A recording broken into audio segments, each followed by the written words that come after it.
Asalaamu calaykum waraxmatullahi wabarakaatu. Sida ugu saxsan ee loo weysaysto ayaan maanta baranaynaa insha Allahu tabaaraka wa tacaala. Marka koobaad biyaha intaad iska wada furto saa ha u khasaarinin waa qalad.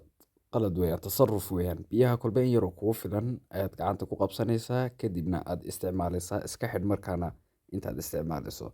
Faraha inta hore inaan la maydho sidaan gacmaha imika u maydhay inta yar hore waxa weeyaan sunne waad ka tegi karaysaa. Waajib ma aha. Kolba in yar oo markaa kugu filan ayaad biyaha saa u soo shubanaysaa gacanta kadibna waad ku maydhanaysaa. Kadib sankii afka ayaa ku xiga. Afka iyo sanka hal mar hal biyo keliya unbaa loo isticmaala. Halkaa mar markaad gacanta ku shubato unbaad u isticmaalaysaa. Maaha intaad mar afka luqluqdo haddana sanka gaar maaha. Eeg waan ku soo celinayaa. Mar saddexaad ayaan ku soo celinayaa eeg.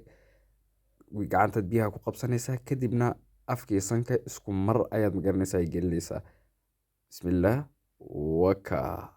Laakiin xabiibku wuxuu dhahay salaada subax markaad soo kacdo shaydaanka ayaa sanka seexda. Sidaa awgeed 3 jeer waa inaad sanka iyo afka biyaha aad marisaan. Subax marka laga reebo 4 salaadood ee kale hal mar ayaa kugu filan inaad sanka iyo afka biyaha geliso. Wajiga ayaa hadda aan ku xigsiinaynaa. Waka wajiga saas ayaa loo wada maydhayaa ilaa inta wajigu ku yaallo oo dhan halkaa timaha iyo salaaxyaha kasoo bilow ilaa dhagaha hoostooda halkaas sidaas ilaa gadhka. Waa inaad wajiga oo dhan yacni si fiican aad u wada gaadhsiisaa biyaha. Gacanta ayaa hadda ku xigaysa. Gacanta ilaa xusulka waa inaad gaadhsiisaa xusulka. Gacanta hoosena waa waajib hadda halkan waa waajib sunno maaha. Ilaa halkaa ma gaadhsiinaysid biyaha ilaa hoos waa inaad gacanta oo dhan aad wada maydhaa farahana saa aad biyaha u kala dhex gelisaa. Gacantana korkeeda ilaa yacni xusulka halkaa imika gacanta aan ku hayo waa inaad gaadhsiisaa. Haddaad ka sarreysiisana wayba kasii wanaagsan tahay oo nuurka maalinta qiyaamo unbaa kolba ilaa halkaad biyaha gaadhsiiso kuu gaadhaya. Maasha Allah. Hadda waxaa ku xiga madaxa oo dhan ayaa saa loo wada mariyaa hal mar.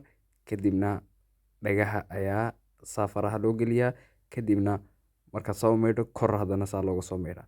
Hadda lugaha ayaa ku xiga.